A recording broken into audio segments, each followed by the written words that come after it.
Hello, everyone, and welcome to the greatest film director ever bracket podcast. My name is Matthew Moore, and I am here with one of my lovely co hosts, the funky, fresh Caleb Ferguson. Caleb, how are you doing? I'm doing great. How are you? I'm alright, just ready to talk some movies. And we are also joined by another one of our other lovely co hosts, beautiful, majestic Derek Shrishki. Derek, what's going on? I'm just sleepy and ready to kick this off. Sleepy and ready to kick this off. Sounds like a typical Saturday night. Okay. So, to give everyone a really quick overview, we'll be going through each week. We'll be going through two directors' movies, one movie from each director. We'll be comparing the two movies. Each week it'll be a different movie from a different director, and each round will be a different movie from the director's catalog of movies. This week we will have David Lean's film Great Expectation versus Stanley Kubrick's film The Shining. Now, really quick, just to clarify, I believe Caleb, this was our first time seeing both of these films, and Derek, you've seen The Shining once before, right? Correctamundo. Sweet.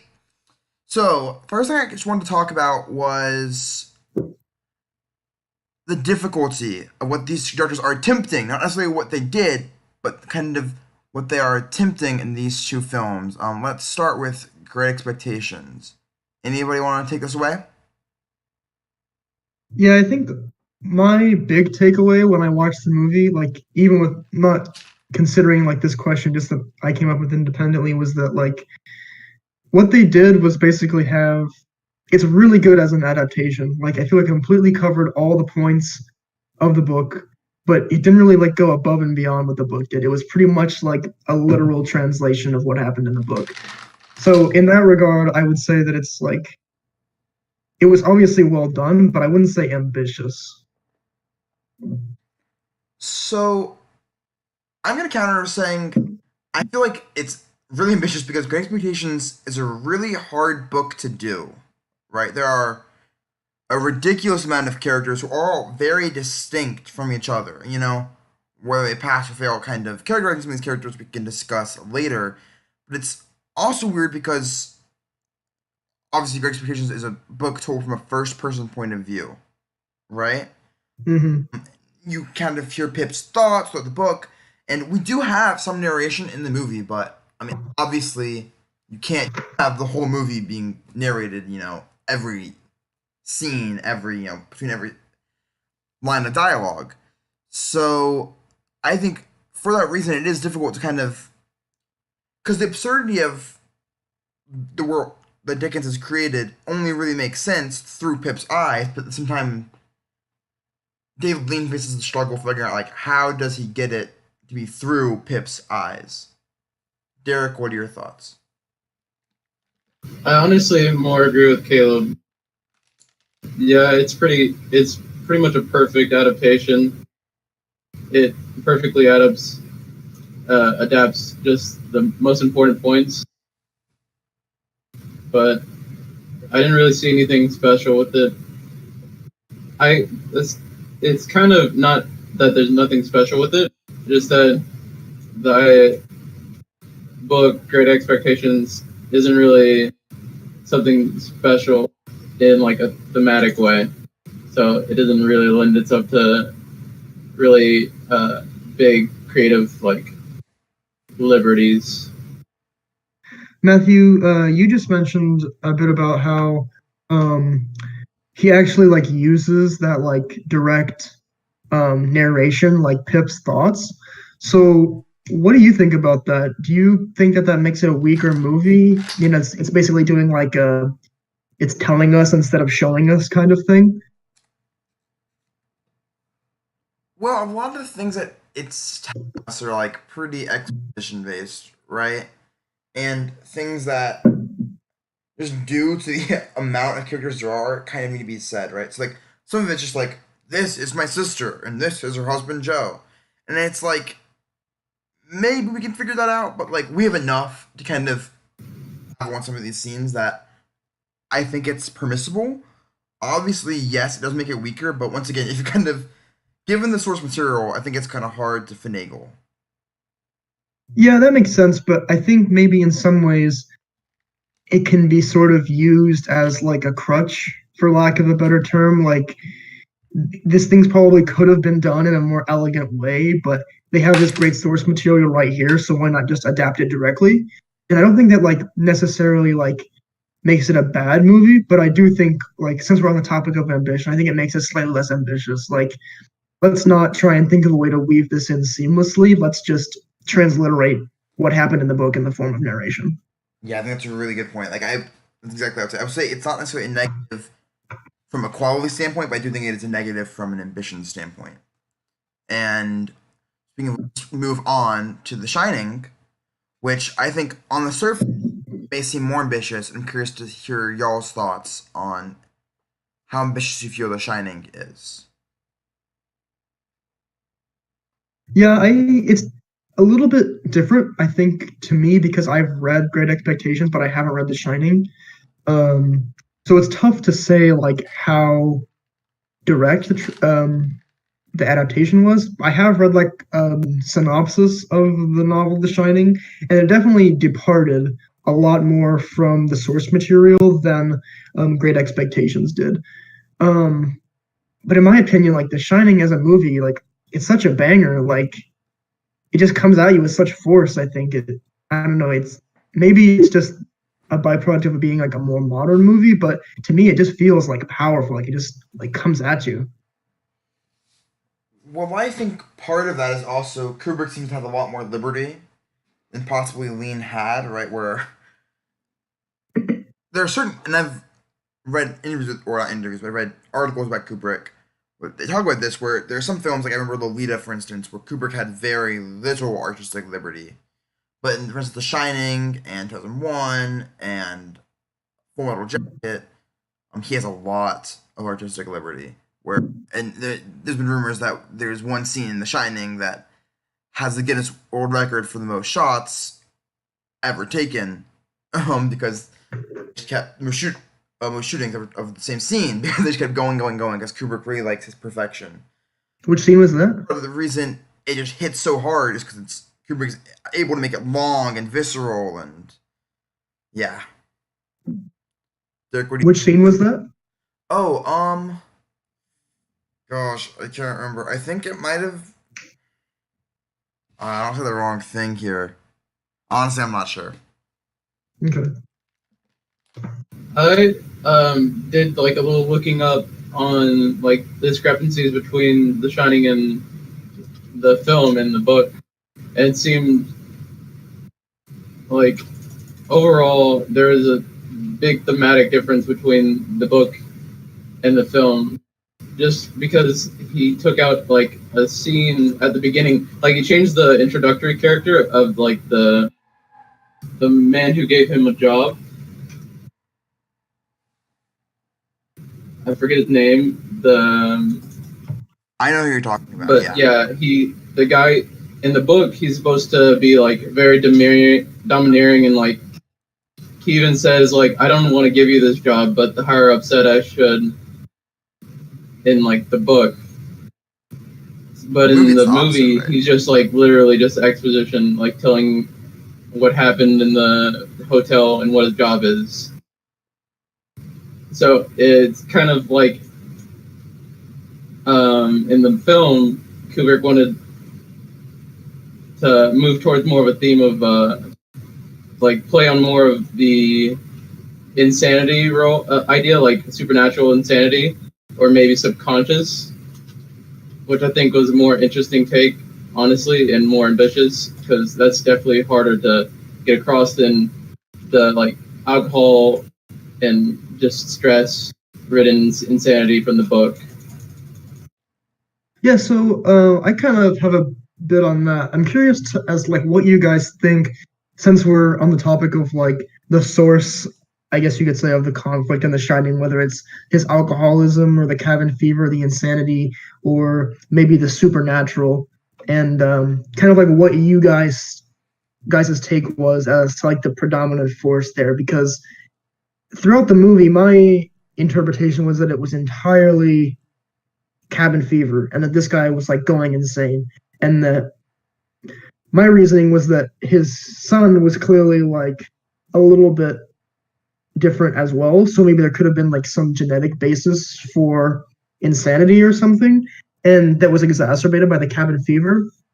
However, in the scene where Jack Nicholson is like locked in the pantry, and then he's like talking to the ghost, which unlocks it, that pretty much like confirms that there is like some supernatural element to what's going on. So what did you guys think on that? Is it cabin fever? Is it supernatural or what? I thought it was a kind of combination of honestly his like obvious issues that because he even talks about how like he came home like and basically tore this kid's shoulder. That's obviously something mental's going on with this dude. So I think it's supposed to be a combination of his own like already subconscious issues and the supernatural powers that are like bringing it out of him. Yeah, I mean, Jack Nicholson's character is never really likable, right? At least to me, he wasn't. He has very few sympathetic scenes, especially with his wife, which maybe is to question what exactly even is to be believed in The Shining. But as to the supernatural aspect, it's strange, right? Because we have these characters, like we have Halloran, who seems to be a fairly reliable character. Right? He's the only one who we don't see seeing anything too weird. He seems pretty reasonable, like he's not going crazy. He's obviously not locked up with the rest of them. And he seems to confirm in the Shinings, right, that they are real and that you can communicate without talking and see the future, etc. So it seems that they are admitting there is something supernatural happening. But I kind of think that ambiguity between what's supernatural and what's kind of inside their head is exactly what Kubrick's going for, you know? Yeah, I do think that's what he was going for. Personally, this may just be my taste, but I think that adding supernatural elements makes it um, maybe not like a weaker movie, but certainly less scary or horrifying. Because to me, like the horrifying aspect is not what's supernatural, but what's very real and like could have happened in our world. And just to me, it's much scarier to imagine, a father going insane than, some supernatural force possessing somebody. Like, because one of those actually can and does happen. So that's a lot scarier to me. I don't know, it was scary enough to me. The movie was intense, especially like obviously there's a classic scene where he's smashing the wall with an axe or whatever. But Mhm. the scene where they're on the stairs and it just keeps cutting to her like holding the bat and she's not exactly sure how to hold it. She's like extremely comfortable and she's kind of like walking back and back and back. Finally she just hit him, but it was just so tense and you can't feel like it's gonna go wrong for it. It's gonna go wrong for it. There's no way, like, but it worked. Yeah, I think you brought up an interesting point earlier that like there are very few sympathetic scenes of Jack Torrance, because I think like even from the beginning when he still like clearly has his mental faculties like in his interview, um this is also just like a merit to Jack Nicholson as an actor, but like you can see in his eyes there's not quite something right. He has like almost like a deranged sarcasm about him or something.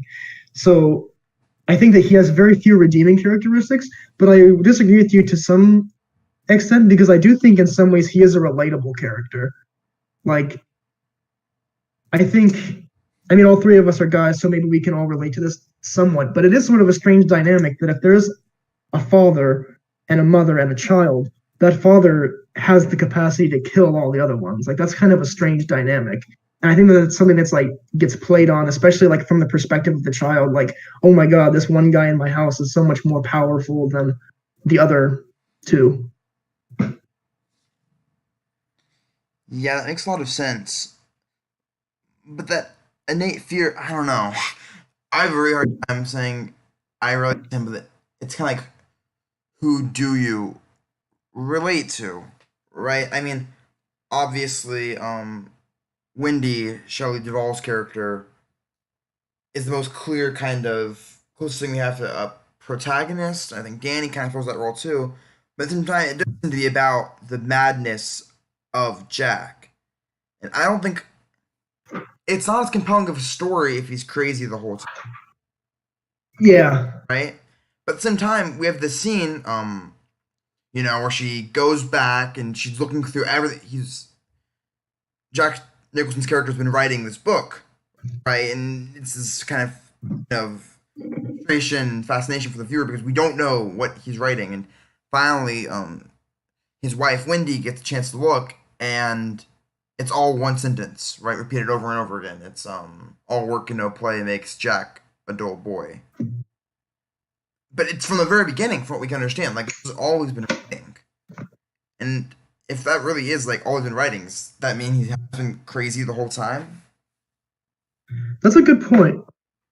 Yeah, I think that is sort of the implication is that he's just sort of been like sitting on this like weird bout of insanity the whole time. But I Going back think to that, I'm sorry. No, go. The interesting part about that, I thought, was, or that scene where you see he's been writing that line over and over again, is that at the beginning, like when she picks up the first deck or the last deck, it's like from the very beginning, I assume, and it's like very neat and ordered. But as the first one she picks up is the most recent one, and it's like all the letters are capitalized different and the lines are all fucked up.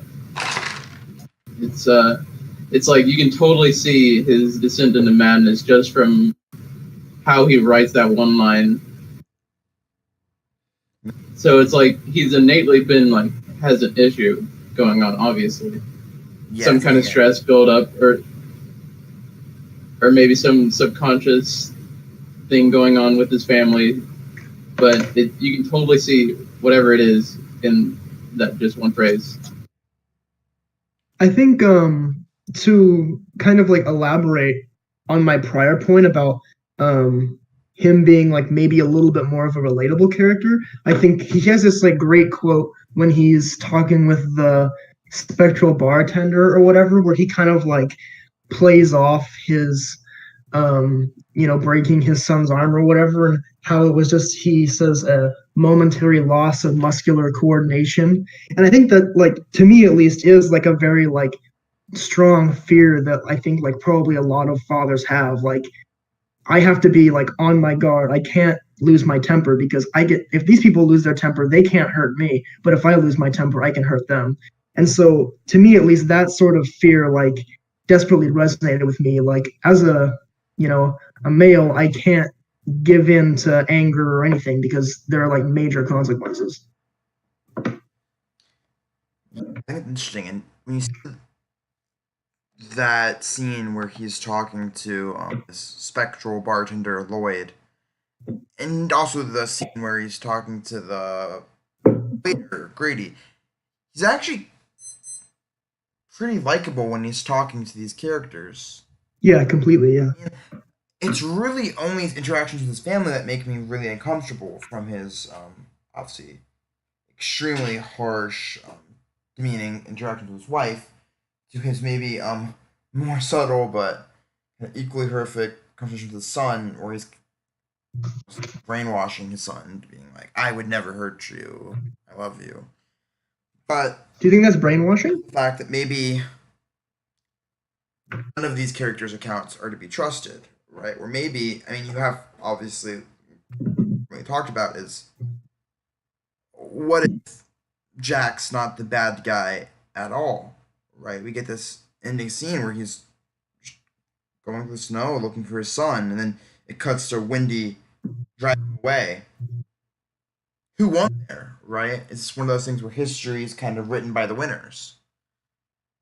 So, Yeah, I don't know. I think that may be getting like a little bit too high concept into it. I feel like as a viewer, we're supposed to leave the viewing with the idea that Jack Torrance is a bad guy. Like, I think it's actually interesting though that he never actually lays a hand on either his son or his wife throughout the entire movie. I guess there's the one that's kind of uncertain when his son has the like handprint around his neck or whatever, if that was self-inflicted or if that was Jack. But aside from that, he never actually like lays a hand on either of his family. I don't recall. No, I'm pretty sure you're right. But I don't know. I this might be going a little too much into it, but there was a mention that it seemed kind of odd how kind of scared his Wendy, his wife, was of him, and it was a fan theory, I guess you could say, that she'd been abused before by him. So that's kind of maybe reading too much into it, but I thought that was interesting.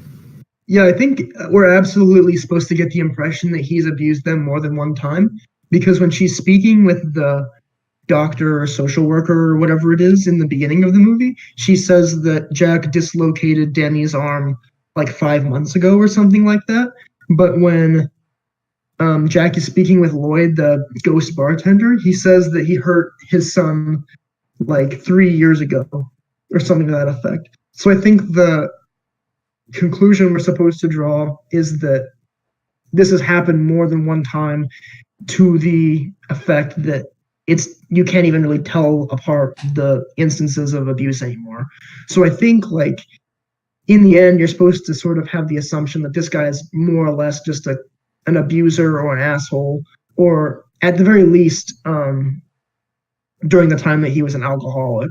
So I don't know. It's interesting though because we kind of have these like two movies that are sort of polar opposites in terms of like what they're doing as an adaptation. Because I would say that The Great Expectations is a very like faithful, on like to the letter adaptation of the book, but The Shining changes a lot. And I actually read that Stephen King, who wrote the original, has said that he was very disappointed with Kubrick's adaptation of the book, and that it completely messed up all the themes and meanings of the book. So it's very interesting that we have these two different movies, one of which is a very faithful adaptation, and one of which is a very loose adaptation that doesn't stand up to its author at all. And there's a dichotomy there, I guess. Yeah, I think obviously the reason for that is that people are going to be a lot more annoyed, right, if you mess up Charles Dickens book, especially if it's read by so much, than if you may change up The Shining. That said, let's hop into Great Expectations. What were some of the big, positive takeaways you got from the film? Okay, I have to say here, my favorite scene of the entire movie is when Pip and the other young kid are in the courtyard. I'm struggling to remember his name. Herbert Pocket. When they're both young kids in the courtyard and they're like fighting, that is A tier comedy. That is hilarious. The way that kid like bounces up and down and shakes his fist around, that cracked me up. That was hilarious. And that was something that I feel like was definitely sort of like a fresh take or an improvement over the book, because I think in the book it was supposed to be funny, but this gave a lot more like, I don't know, it like breathed life into it to an extent. I think it's really funny you said that because I thought that was also one of the best parts. And just Herbert Pocket's character in general, I think was one of, if not the most well done. And that some of our characters, the thing about Charles Dickens, he kind of creates his characters with a sort of subtlety to them, right? But also like very, very cartoonish. Yeah, that's a great, yeah. Some of that subtlety's lost. Characters like Jaggers, for instance, I think fell a bit flat on that, where it's supposed to be like this very kind of like shady, crooked lawyer, and he kind of just comes off as like a lawyer to me. But Herbert Pocket's character is perfect. Maybe it is because we were introduced to him as a child, and it's a lot easier to make it cartoonish in a realistic way. You know? So when he kind of transitions into his adulthood, and you still see the scene where they're boxing or whatever. And he's like, I'm really sorry. It's a great moment where our adult Pip, played by John Mills, he he knows he's gonna win this fight, right? He has like this wry smile on his face as Alec Guinness's Herbert Pockets swinging away at him.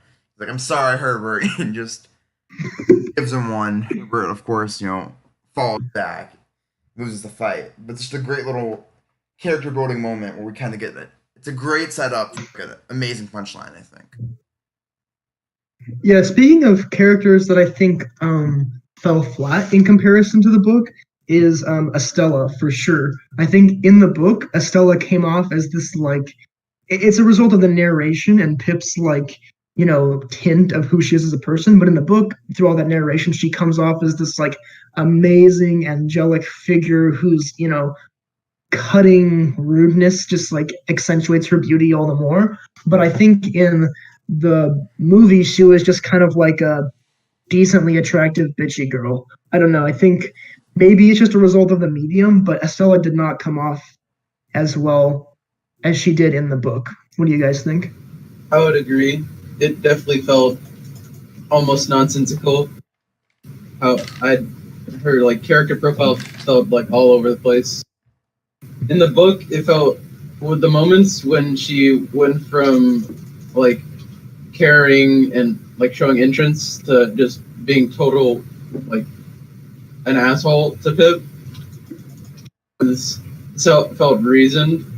To me, in the movie, it felt I couldn't pick up the reason. Maybe it's because it was the film was based on like the British version, so maybe the pacing was off. I don't know, but it definitely came across like that. I think an interesting pacing is a really interesting thing to bring up here because I think that in some ways pacing is one of the improvements that it had over the book because I think that for me at least when I read the book the first time it was almost like hard to see the relations between all these things and to keep track of like the big arc of the story because there was just so much time in between. But in a movie, when it's a little bit more of a compact format, I think the story made a lot more sense to me because it was all right next to each other. So when he's meeting this, crazy convict that's come back to tell him that he's the one who had his fortune, we met that convict in the graveyard just, maybe an hour ago. Whereas reading the story, that was a very long time ago. So it felt more like strange and distant, which I guess has pros and cons because it is supposed to feel like a very strange, distant, like callback almost to the past where you're like, oh my God, I remember that convict. That was in the very beginning of the book. So it maybe has a little bit more impact in the book, but I think in the movie it makes a lot more sense because it just happened. So you're like, oh, of course that guy had to show up again. Yeah, I think that's totally true. And although it does kind of maybe lack, like you said, a bit of like the oh man, it's been a really long time. Like it's still been long enough in the movie that it doesn't feel wrong that Pip doesn't remember who this is. Yeah. Especially because we have like two different characters, like two different actors, playing Pip. So it makes a lot of sense. Like me as a viewer, I 100% believe that yeah, Pip has no idea who this is. And I think in general the pacing in this movie is really good, right? Obviously, like it's hard to get some of this character development kind of through all the way, but they hit on all of the big points you want. And the thing that Oscar Dickens is kind of known for being very descriptive, right? Where he'll go into depths describing like very minute details of a scene. And I think the book or the movie rather was true to that as well, in that you have these beautiful scenes where they're very elaborately done. Like Miss Havisham's house in particular stands out as like a location that I can still envision, with the cobwebs and everything. And Miss Havisham's house, something we're going to discuss, I think, in more detail later. But I think they're still able to kind of give the Dickensian, like, very detailed, very intimate feel, while still kind of having compact in a 2 hour or however long it was format, which I thought was a really big strong suit of the film. I do think, though, that the weakest part of the film to me was a result of that pacing, and was the fact that in the book there was a lot more. Um, they basically just like didn't complete the story really in the movie because they have that they're trying to like get Magwitch the convict out of the country, and they have a boat, and then they're going away on the boat, and all of a sudden these guys are trying to, you know, capture them, and they fall out of the boat, and he gets captured or whatever. And it's all kind of like very hastily done. And in the book, they definitely gave a lot more. Um, we don't because he definitely had an enemy. I don't quite remember because I haven't read the book in a long time. But the guy with the scar was definitely like his long-term enemy who like came back to screw him over on the boat. But that was very much rushed, I think, in the movie, and we like it was kind of just random. Like, why are these people out on a boat searching for them? How did they get informed on? How did they get found out? And all that stuff, I feel like was covered a lot more clearly in the book. But I guess because of time restraints, they really never covered that. And so I think that, in a sense, pacing is kind of the best and worst feature of this movie because that was definitely a weak point to me because I kind of knew from my background of reading the book that it all made sense. But if I had just been watching the movie, I'd be like, who the hell is the guy with the scar? Like, why are they searching for him? This doesn't make any sense. Why is this guy his enemy? And, we're reviewing movies, so just going on the movie, that did not make any sense at all. And I think that was, to me, the weakest point of the movie. Yeah, so I was, and this will end into this, I promise. I was debating on how to see the movie, right? Because there's kind of two schools of thought. You can see it as completely autonomous from the book, right, where it functions in and of itself as a movie, and someone who's never read the book can watch it and they understand exactly what's happening. But I think you could also see it as um almost a supplement to the movie, to the book, Oh. where I mean, a lot of these characters, like I said, they don't necessarily hit, but maybe they hit more. Like I think Wimmick specifically, like his character in the movie is like hardly even a character. But I think maybe you see some of his more subtleties if you just read the book. And like I said, with this convict, yes, we don't get the backstory explained, and that's but I mean, also part of that issue is that it has to be a tell, not show, right? It's what's probably like I've seen it's hard to do, and I agree that they 100% should have done it. Like, and I do think that's probably the biggest issue, right? Where in the movie they kind of just explain it as, Magwitch, he's got a lot of enemies, and this is one of them. But I almost wonder if the movie should be viewed as kind of an aid to the book. What are your thoughts on that? Yeah, I think that's definitely probably the way it was intended because I think Great Expectations is such a classic that like it may as well be a supplement to the movie. However, I think that does make it a weaker movie. Like I think that if you were going to objectively consider a movie, you have to consider it on its own merits and not as a supplement to any other thing. Um, and using it as a supplement might be great as a way of like understanding the source material or of like understanding the story in general, but it inherently makes the movie portion of that story weaker. And I think that there's a reason why when people say the words great expectation, they think book.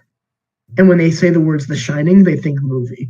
And I think it's exactly that reason, like the perfect dichotomy of these two film book adaptations is that like one far surpassed its source material in popularity, and the other one, I mean, not to its discredit because Great Expectations is obviously a massive classic, but failed to become the defining form of that story. So I think in general, you can't just excuse its faults by saying it's meant to be a supplement to the book. Yeah, I think that's definitely a fair argument. Um, but let's continue diving a bit deeper into more things your expectations did right. In particular, I want to talk about setting of Great Expectations, right? All of the scenery and this kind of this beautiful universe that they've put us in. Um, Derek, how do you think that David Lean does in kind of establishing this Dickensian sort of world spatially? Um, he seemed to always keep the background, like character and the background set together. Like when Pip is running through the marshes, to like go to the cemetery to meet the Magwitch. He's always like surrounded by the fog or the marshes, like watery area and stuff like that. So I think he does that in pretty much every scene. Or like when he's talking to Hagwitch or Mitch, what's her name? Havisham. He's always, in the familiar Havisham room. The character, a lot of the time, he always associates the character with the actual space and background that, they're related to. I think that's a great way of describing it is the Havisham room, because I think that to me, the way the movie is set up, with the exception of maybe like some of the very introducing shots where it just has like shots of the marshland or whatever, I think besides that, it almost seems like a play in that there's like 3 or 4 locations that just like repeatedly crop up.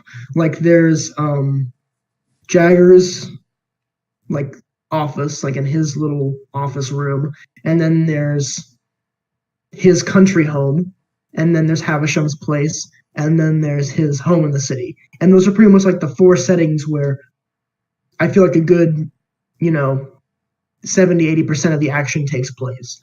So it almost to me felt like a play in that way where you had these like repeated scenes and the settings are like highly like they just come back over and over, which felt pretty interesting to me. Yeah, I think it's a really good point. And going more off of what Derek said about having different characters in like Caleb saying these 4 kind of very central locations, some of the most potent scenes are when we have a character not in the location we're used to.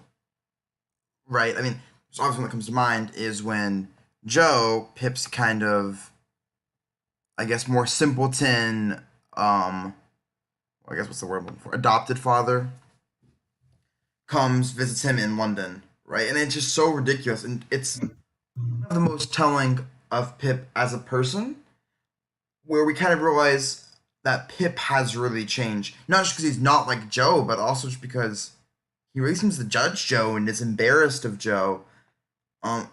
Which, to be fair, is very, I think communicated very directly in a voiceover where he's like, I realized that I just didn't do anymore, which, I mean, I think we could have figured that out. But at the same time, it is like one of the more potent scenes.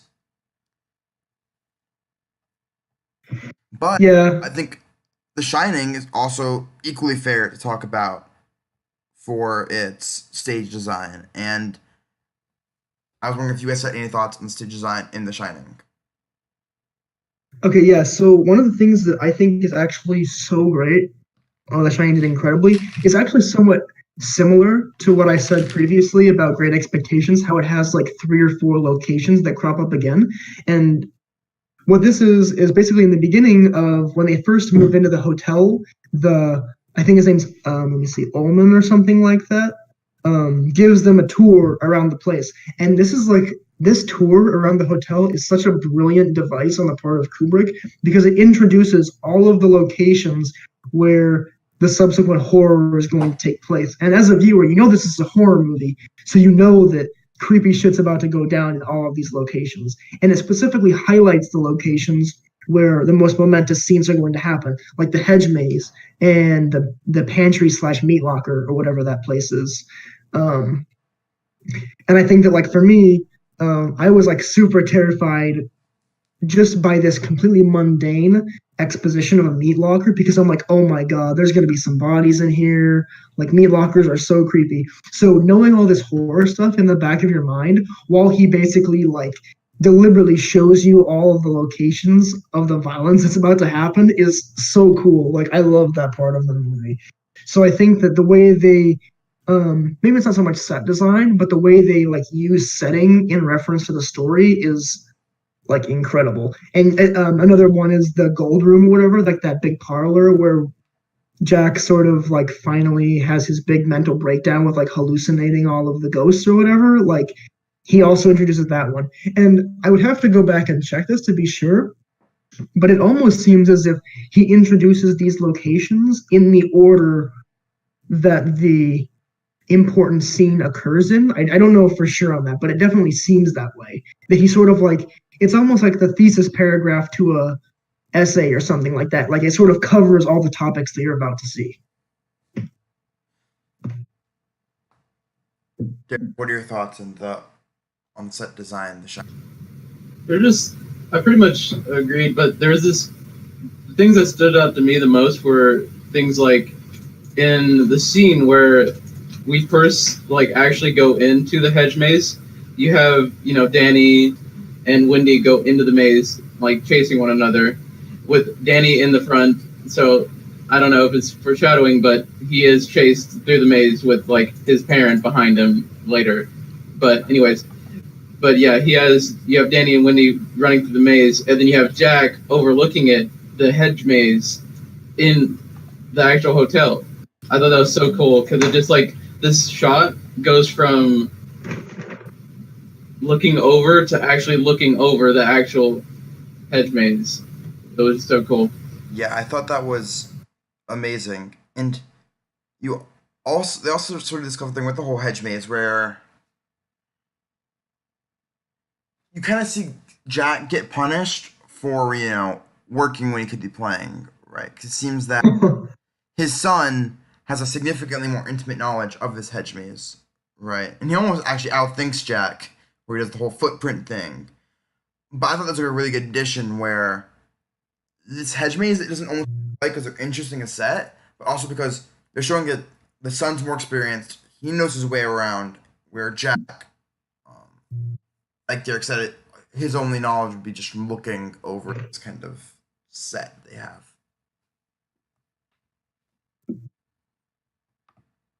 Yeah, what did you guys think about the casting for the roles? Because I specifically like wrote down that I thought in The Shining specifically the casting was phenomenal, specifically for Jack and his wife Wendy. Like Jack obviously like carries this movie so much.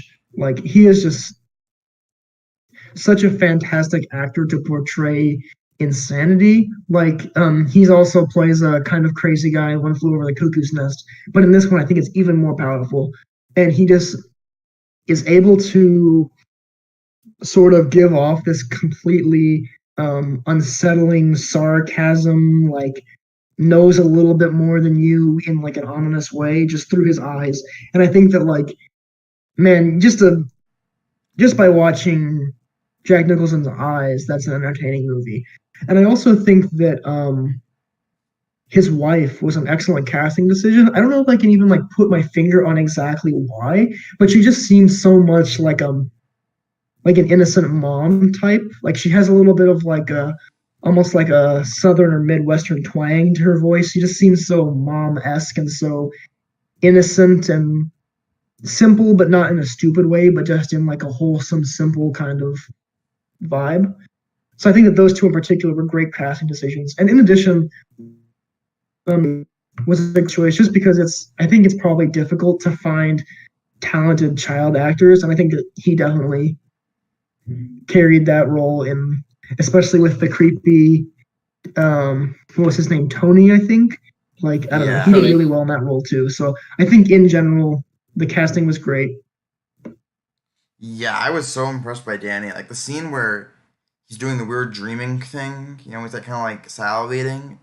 How did they even get that shot? Like, how do you even describe to a child? Like, yeah, I thought that too. Yeah, make the specific face, and they both do amazing, right? It's kind of Stanley Kubrick, who is so anal at times about exactly how he wants things to be with an actor talented as Jack Nicholson. Things are gonna happen, and then of course, I think Jack Nicholson's even said, I hope I'm not wrong on this, but I remember reading him saying that Shelley Duvall's performance in this is like the most impressive performance he's like ever scene. He just thought it was hands down amazing, and I agree, right? Because she basically has to be in constant fear the entire movie, mostly of him hurting her child, but then also you kind of see this more selfish fear for herself. Um, Although I will say when it comes to casting, obviously, The Shining had a bit easier of a time, right, than Great Expectations, in that Great Expectations had to cast a lot more. So I'm curious how you guys feel Great Expectations did from a casting, acting perspective. I thought the kid version of Pip was really good. Um, yeah, I don't know. I think like obviously the main actor of Pip did fine, but I don't think like none of the acting performances in Great Expectations stood out to me the same way that Jack Nicholson did. Like everyone absolutely performed their position absolutely fine, but I don't think anyone ever went like above and beyond to me. And I think in general that's kind of the way I feel about the movies. Is that Great Expectations is this very faithful adaptation that does everything right. It's by no means a bad movie. It's a great movie, but The Shining just it goes above and beyond. It's not just not a bad movie; it's a fantastic movie. And I think that's kind of the way I think about the casting too. Like the acting and the casting in Shining, extraordinary. And I think all that I have to say in Great Expectations is that the casting they did fine. They got their job done. I don't know. What do you think? What do you think, Derek? Um, Honestly, after watching the film, none of the actors really stood out. I thought they're perfect vehicles for the story. Like young Estella seemed like the perfect young Estella. Like she was pretty, and you could see her kind of being a bitch to Pip, and she did her job. Nothing really stood out to me. I guess because I'm not from the time, so I don't really know their previous works and like how they did in respect to what they usually do. But I wasn't entirely impressed. Well, I think you guys are being a bit unfair to some of these performances. I do think like adult Pip was kind of weird to me.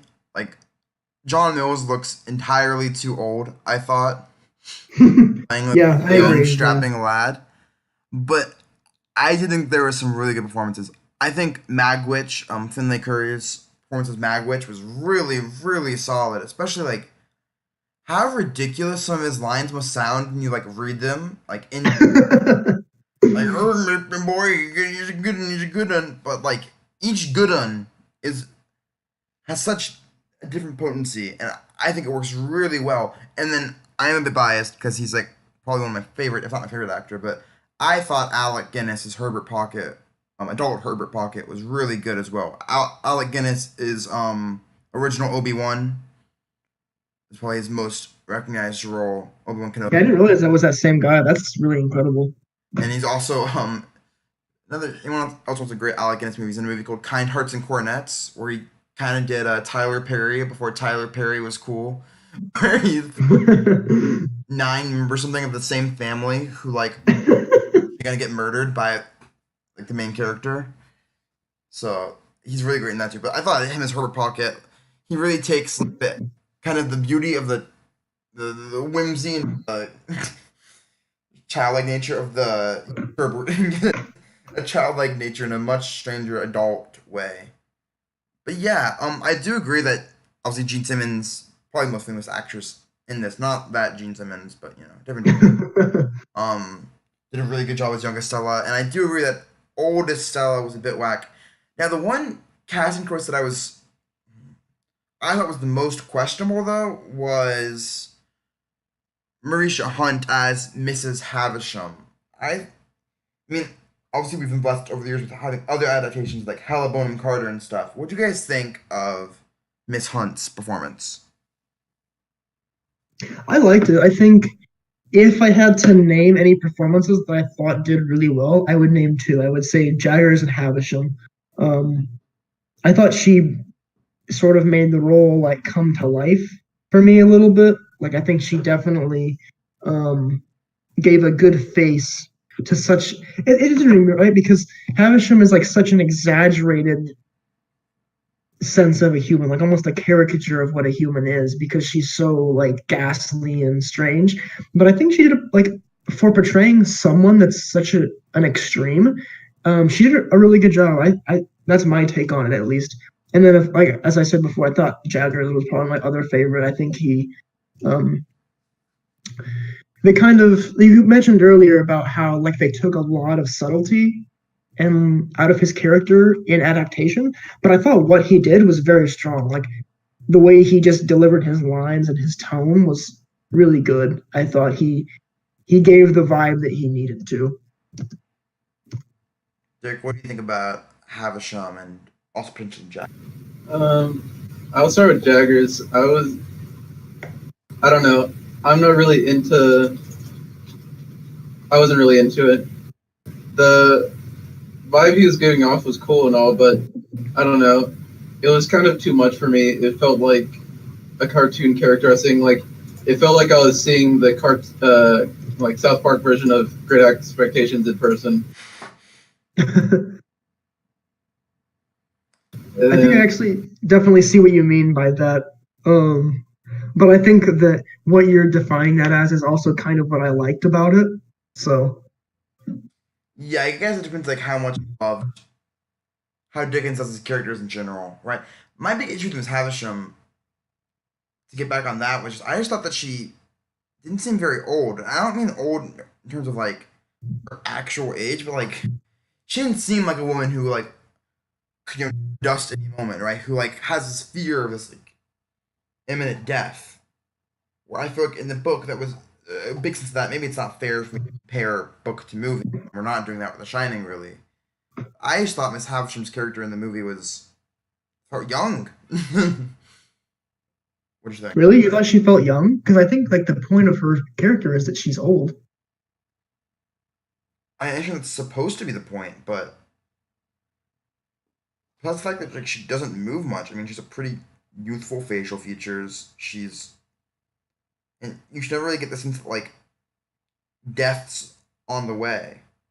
Oh wait, oh sorry, I misunderstood. So you're saying that in the movie you thought that the actress that portrayed her was too young? Yeah, or at least her portrayal of her felt too young. Like I Yeah. think of like Miss Haslam, I think of this person who's like she's gonna die any minute. Maybe not necessarily age, but she's like always afraid of death. Like I didn't get that from this, David Lynch's kind of or I guess I should use the actress's name. Marisha Hunt's version of Miss Havisham. Yeah, I think that's fair. I think in general, like that, um, that age played a huge role into the way this movie worked, and as well the book. But I felt that was a lot more prevalent in the movie, and the way that basically decisions carry on between generations. So I sort of like wrote up a little bit of an idea of what I thought like the point of Great Expectations was, or if there was any like major overarching theme. And what I took from it is that like the mistakes and decisions and failures of the previous generation have like long-staying effects on the new one, and basically like chain the future one to the mistakes of the old generation. And so basically, Havisham's great heartbreak, she passes on to the next generation by basically like brainwashing these kids to be cruel to one another. And there's a few other cases too where like basically just the sins of the father come and basically restrict and chain their children.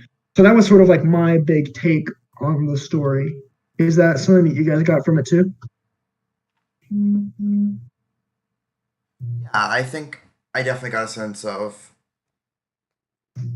one generation does affects the other one. You see that with Magwitch too, right? And the others into the spectrum where he did a lot of really shitty things and he's trying to make things better. And the only way he knows how, which is just giving Pip ridiculous amounts of money. And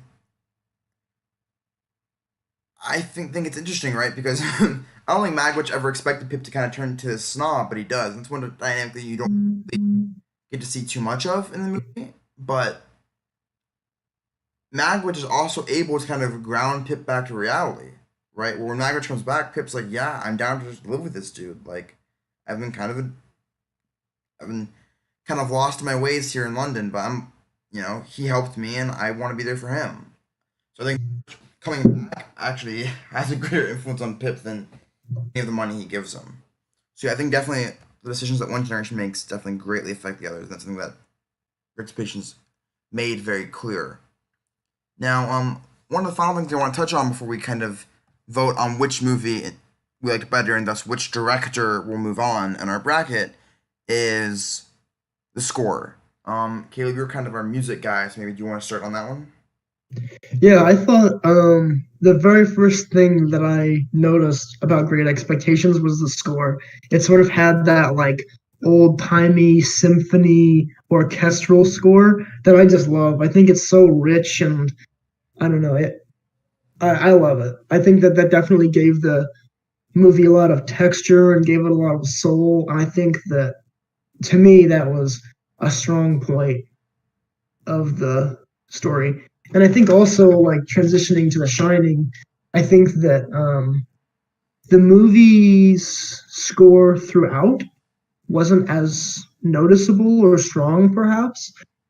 But in the opening sequence where you see the car kind of like driving through these winding mountain paths, I think that it has this like very ominous synth tones that to me came across as really powerful because they're juxtaposed with these like gorgeous scenes. Like it opens with this like serene, beautiful lake with like an island on the middle, and it just you have it's a strange sense because you have from the visual input you're getting this sense of like serenity and peace, but from the auditory input you're getting, it's definitely a sense of like dread or horror. So the way those two like counterplay and act on one another is really interesting to me and immediately like got me hooked into the movie. And then while we're on the subject of sound, I think that to me one of the most like interesting and artistic elements in Great Expectations, it's this I don't quite remember like what it is in reference to.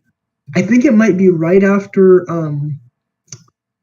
Magwitch is sentenced to death. I'm not sure, but some big crisis has just happened. And Pip is like running through the streets bewildered, and he like almost gets hit by a carriage or something. And they have this like it's almost anachronistic to me, but it's this like turbine sound effect, like this just like a big whirring, and it gives you this big sense of like unease or that the world is spinning and falling apart. And to me, like especially considering that in contrast to the rest of the movie, it's such a bold artistic choice because it's this very artificial, disorienting sound in contrast to this, what prior to this has been relatively, quaint, normal, orchestral background. All of a sudden you have this like crazy, overbearing, like turbine whirring sound to give you a sense of unease. And that was, I think, when I was watching, I think it was very powerful just because of the contrast. Do you guys remember that in particular? Know what I'm talking about? Yeah, I definitely do. I think I was right when Madovich dies or whatever. It's right before, like, Pip goes back to Joe and everything is back home getting. Yeah. Yeah. And that definitely stood out to me as well. I was just like, oh my god. Like, Pip, no. Before we wrap up, I kind of want to go a bit more on the director-specific side of things. I think talking about lead into this. If I say something? Oh yeah, please do. On the score, it was kind of interesting that he said something about how on The Shining, there's like the contrast between the beautiful scenery and like the eerie music. I thought that was like the most interesting thing that set up the actual horror. Is that at the beginning when he's just talking to the guy, there's like slight synth noises at times that are kind of really creepy, almost not yet creepy, but almost creepy. And then as it progresses, and then like you get to the scene where Halloran is like walking them around. There's again like synth noises, and they're like even more creepy. And it just juxtaposed with these totally mundane things. Like they're just talking about like the weather and stuff, and there's these synth noises. It's just like, what's going on? I know this is a horror film, and it just like gets you tensed up. It's like it almost like not quite preparing you, but it's like almost putting you on edge for like the horror that's about to come, and then it just keeps going. Yeah, I think it does a great job of like coloring what they're talking about, because I think a lot of their conversational subjects, if they were just delivered to us straight, would have like went right over most of the audience's head. But because you put in those like subtle, eerie synth notes, you start like reading into it and thinking about the implications of what those things might mean, and then you're like, oh shit. Like I think when you're talking about like the weather, the guy says, something along the lines of like, and you'll be snowed in for several months or something like that. And without those notes, that would have just come across as something more de facto. But because you have those really creepy notes coming in, it gets your mind going. You're like, oh my God, they're going to be snowed in there for several months. What's going to happen if he starts going insane? Da da da da. So I think that they do a great job of like coloring otherwise mundane interaction, as you said. I think it's a great way of putting it. It's like mundane interaction gets colored by the score and definitely like amplifies and gives it new meaning.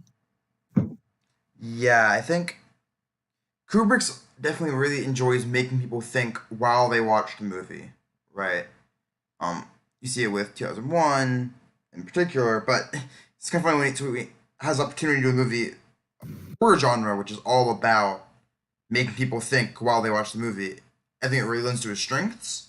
To me, like when it comes to this sort of setup, like we're talking about, audibly, we also have like a lot of visual setups. I think the one that stands out most to me is when Danny the child he rides his bike, right? We see him ride this bike a lot. Is it a red bike? I don't know. He rides a bike through the halls, and we get a bit of a low angle shot of him kind of riding the bike, and it's done a lot, like very not uselessly, but without adding to the narrative, right? Just him riding his bike, him riding his bike, him riding his bike, and then finally we get him riding his bike. This might be like 20 minutes later after the original Danny rides a bike kind of cut. He rides his bike and we see room 237. It's like, oh my gosh, no, Danny, don't ride your bike in there. And then of course, he gets all the cuts and stuff, and that kind of what really snowballs the action into place. And it all set up through this biking, which to me at the time just seemed more like Kubrick having too much fun, but it ends up really paying off. I think the bike riding to me is huge, because to me that's the first thing that really like sets the tone of like cabin fever in this movie and like what their experience there is going to be like. Because if you notice, he does it perfectly. The first scene where he's riding his bike, my first impression was like, oh, like a big old face, he's just riding his bike around, he can go crazy, this looks like so much fun. And I was really getting into it. And he kind of goes around, and then if you notice, where like right before it cuts, it's him entering the same hallway that he just left. So basically at that moment, the impression you're left with is like, he's doing this fun thing, but he's just going in circles. Like he has space to ride on his bike around in, but it's not enough space to entertain him for hours and hours on end for months. And so that was like a very like, I don't even think if we were even supposed to catch that, or if it's just me. But for me, that was a very like subtly ominous thing when he like circles back around and you realize that he's in the same hallway. It's like, oh shit, he's going in circles. Like this can only last so long before he's gonna fucking snap. So I think to me, like the bike riding was the perfect way of like setting that up, where it's kind of like your first emotion is like a very joyous, like this is so fun. He's riding his bike. This looks like a blast. Like I want to be on that bike. That looks so fun. But then by the end of it, you're like, oh god, I can't take any more of this. Yeah, I mean, Danny's just like a character. It's just so scary watching him. It's so anxiety producing, and I think that helps you sympathize with Wendy a lot. It's just like how anxious it is for us to watch Danny. You know what I mean? Where like I mean, Kubrick really hands it up. I remember there was one scene where he's wearing like an Apollo shirt. Probably wasn't Apollo 13 or whatever, but still, when you think of Apollo, there's an association, right? And the Mhm. ship going up, and it's like, oh, it's all gonna end. No, it's all gonna come crashing down. They don't. So yeah, Yeah, he's just such an anxiety-producing character to watch all throughout the film with the little weird hand thing and yeah. tensing up just thinking about it. Derek, how'd you feel about Danny's character?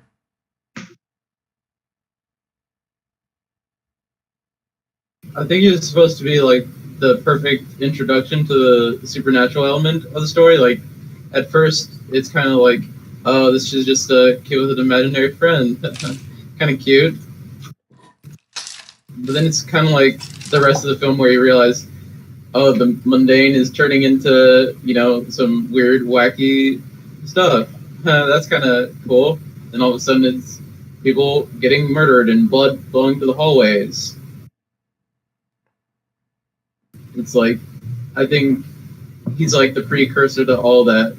First, he starts out with, just his finger or whatever, just like, kind of cute. And then it's kind of just like he can't even talk, and he's being, I guess, possessed by his imaginary friend. That's not exactly cute.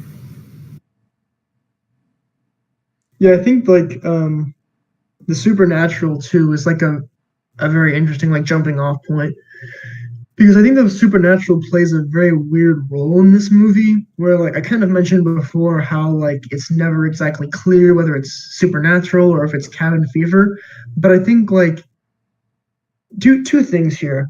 I think that one of the weaker points in the movie where I felt it got overly descriptive and bogged down was this like long-winded conversation between O'Halloran, the cook, and Danny on like the nature of The Shining. To me, that it definitely felt that it kind of like bogged down a little bit and felt a little bit too much like, okay, we got to get this exposition out of the way. Let's just have them state all this crap. Um, and then yeah, I just thought that was a bit overdone. And in addition, I think that let's see, I don't know, I can't remember if his name is Halloran or O'Halloran, and I think it's Halloran. Um, Alan. yeah, and I don't actually know like besides for kind of giving the audience this validation that this supernatural element isn't just in Danny's head, but it's some real thing. Besides for doing that, he actually kind of accomplishes nothing in this movie besides waste time. And I guess brings the Snowcat to the hotel, but even that's unnecessary because Jack dies in the hedge maze anyway, so they didn't necessarily have to leave. Um, but if you think about it, he never does anything. He gives this brief bit of maybe it doesn't feel like that to you, but to me it felt a little bit forced exposition in the beginning. And then besides that, he's pretty much just a distraction. Like he comes to the place with literally no backup or preparation whatsoever, even though he knows something has gone terribly wrong. And then he just dies without accomplishing anything. So to me, both his conversation with Danny and sort of like in general what he's doing in the story didn't feel that strong to me. I feel like they easily could have been cut out. What do you guys think? Yeah, I would I agree. I think of this first thing. I want to talk about really what I think Kubrick was trying to go for with this, just if I had to guess, and then I'm gonna talk about why I think it did fall flat. Um, I think Kubrick a lot of the movie he tries to subvert expectations, right? And this whole Halloran storyline is like one big subversion. It's like here's the outsider, he's chill with Danny, he's gonna save the day, right, and of course he doesn't. He's like the only one that dies actually. And, um, and we get this subversion a lot, right? Where it's like, oh man, Jack's getting corrupted, and then you kind of realize, wait, no, maybe he was a jerk the whole time. Or even with Wendy, it's like, or actually, sorry, with Danny, in the scene where like he has like the knife and he's like the murder thing, right, on the walls. It's like Danny's gonna really do something crazy, and it's like, oh no, he's just trying to tell his mom that she's about to die. Oh, I didn't even pick up on that. That's really cool that he was like the forewarning that the dad Yeah, was yeah, coming. that's what's happening there. Oh, I didn't pick up on that. Oh, Um, very cool. but with the Halloran thing, I think the big reason why it falls flat to me is when you have a film that is essentially about cabin fever, right? There's a big danger introducing anything outside, especially in a film context, right? Where it is so comforting to see these Halloran scenes, right? Hmm. Like, okay, we're okay. You know what I mean? Like, as an audience, we're outside of that. We're in a storyline where we know it's going to end well, and Halloran's going to come and save the day, and you feel really relaxed because you see it really de-stresses you, I think, these Halloran scenes, right? Just not being locked in this cabin with these three psychos. Um, and yes, I mean, that does make it even more potent when Halloran eventually dies. You're like, oh my gosh, man, everything's not going to be okay. But honestly, again, all the chaos that's happening in that scene, like, it doesn't really strike too much of a chord, right? Especially because you kind of like, I'm watching a movie and things are probably going to be okay. So where I think it kind of falls flat is it just all it really does is de-stress you, which I don't think is generally advised in a horror movie. De-stress your audience. Yeah, I kind of wonder. It is kind of a trade-off, right? Like you de-stress the audience by showing them these scenes of Halloran just like chilling in Miami, which, by the way, is like the perfect choice of his other location because it's hot, it's relaxing, it's a vacation. It's literally the opposite of a snowed-in cabin in Colorado. So perfect choice there. But I think like you get a bit of de-stress there, but then like you said, you also get a bit of stress amp up when all of a sudden he just shows up and dies. But yeah, I think in general, like we can call the stress factor like maybe a 50-50. But I think in general, like he doesn't offer anything else to the movie, Hmm. really. So I don't know. I think to me that was kind of a weak point, especially since it's such a trope. Like, Yeah. and I Well, right. Even the part where he's telling Danny about like The Shining, I think the film would be more interesting and if without that, because that kind of like ruins the fun. Because it's like part of the fun was it is like, are they actually insane? Is this something supernatural? Is something else going on? And then is Danny just like a strange kid, or does he have like actual powers? And then it's kind of just like, oh, that's kind of boring. He just has actual powers. The- yeah, I completely agree with that. It does kind of ruin the fun for me, at least to my taste. It definitely takes a lot of the wondering out of it and just sort of like gives you a straight up answer, which in addition to kind of ruining the fun by giving you a straight up answer, it's also kind of unsatisfying answer because it is supernatural. So it sort of like takes us out of the realm of this is scary because it could happen to me, yeah, which I kind of touched on with sci-fi like and my less horror. in the beginning. Yeah, exactly. On that note, are we ready to vote? Yeah, I think so. I think I have a pretty strong opinion as to who I think should win. I'm glad you do, because after this whole discussion, I don't really. But what I want to say is a couple of things I should have added at the top. Is that so? Our 32 directors that are in this bracket are from the They Shoot Pictures Don't They's website of top 250 directors. We just took their top 32, and also from that same website, we got their top eight-ish movies. For this first round, our first 16 matchups in the first round, will be each director's fifth best movie. So The Shining was Kubrick's fifth best movie, behind Clockwork Orange, Barry Lyndon, Doctor Strangelove in 2001, and Great Expectations was David Lean's fifth best movie behind Dr. Zhivago, The Bridge on the River Kwai, Brief Encounter, and Lawrence of Arabia. That said, it is time to vote. So, Caleb, you have the strong opinion here, so you can go first. Okay, I think first off, I want to clarify that this tournament isn't to decide the best movie, right? It's to determine the best director.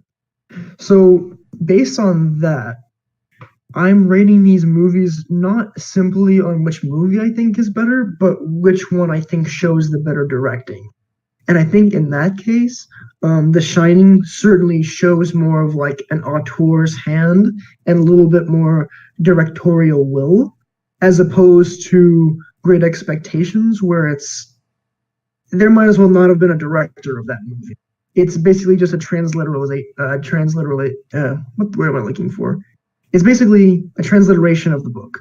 Um, I don't feel like there was that much of like an auteur's hand or any sort of like I didn't feel like David Lean in this movie. Whereas I felt Kubrick in The Shining. I felt like he was a presence in that movie. So for that reason, at least, I think The Shining is a stronger one that should go through. And in general, I think even disregarding this argument of like has the bigger directorial influence, I think The Shining is to me just a more impactful and a stronger movie. Um, it just hits you a bit more viscerally. I think it has a lot more going on to make your brain work. Like I felt like the whole time I was thinking, is this supernatural? Is this cabin fever? Is this just genetic insanity and so forth? I think it gave me a lot more to chew on. That said, I think Great Expectations is absolutely a strong movie. I think it is a very faithful adaptation and maybe like honestly one of the strongest and most accurate adaptations of a book that I've ever watched in terms of just like covering all the bases and getting the mood exactly right. I think it was very strong, but just didn't go above and beyond and like hit me like The Shining did. So that's my take. That makes sense. Although I do think you're being a bit unfair to David Lean, where I think you definitely see some things with like cinematography and set work. I would honestly say Caleb doesn't go far enough in on Great Expectations, but that's just my opinion. I thought The Shining was just incredibly interesting. There's so much to see and think about, like just the kind of shot techniques they use, how at different moments and for what reason. It is so much more interesting. And I'm going to use the word deep. Whereas Great Expectations, there wasn't anything there for me to really think about. It was just kind of like taken visually, which is kind of cool for a movie that can like perfectly do that. I'm not saying Great Expectations did that perfectly, but I think it did it fairly well. But I definitely don't think it's enough to stand up to The Shining and to stand up to Stanley Kubrick. What is important to note that right now we're just judging Shining versus Great Expectations. But it seems like either way your answer is the same. I would probably go with The Shining. I think Great Expectations is a lot right. Where I think The Shining definitely has a lot more faux pas when it comes to like pacing in particular. And just it's a bit ham-fisted at times. Well, Great Expectations is a much cleaner movie to me. Which sometimes I just enjoy watching like a really solid, clean movie. But I guess we'll go 3 votes for The Shining. Stanley Kubrick moves on. Next, we'll be watching his next movie that we'll be watching will be A Clockwork Orange. So, in case The Shining wasn't intense enough. But we got our last item on the agenda is we need to decide what 2 movies we'll be watching for next week episode. I have the matchups in the Discord. Take a look at those. Is anything stand out to you guys? I Charlie definitely Chaplin. don't. You want to do the Charlie Chaplin one, Derek? Yeah, big time. Okay, well, Okay. what were you gonna say, Caleb? I was just gonna say that I don't want to put two of my favorites up against each other because I want to see more. So I want to be sure that if I have a favorite, I want him to go against someone who's gonna win. Oh, so these Um. matchups are direct. So it's across the board. So it'll be Charlie Chaplin versus F.W. Murnau, for instance, on this line.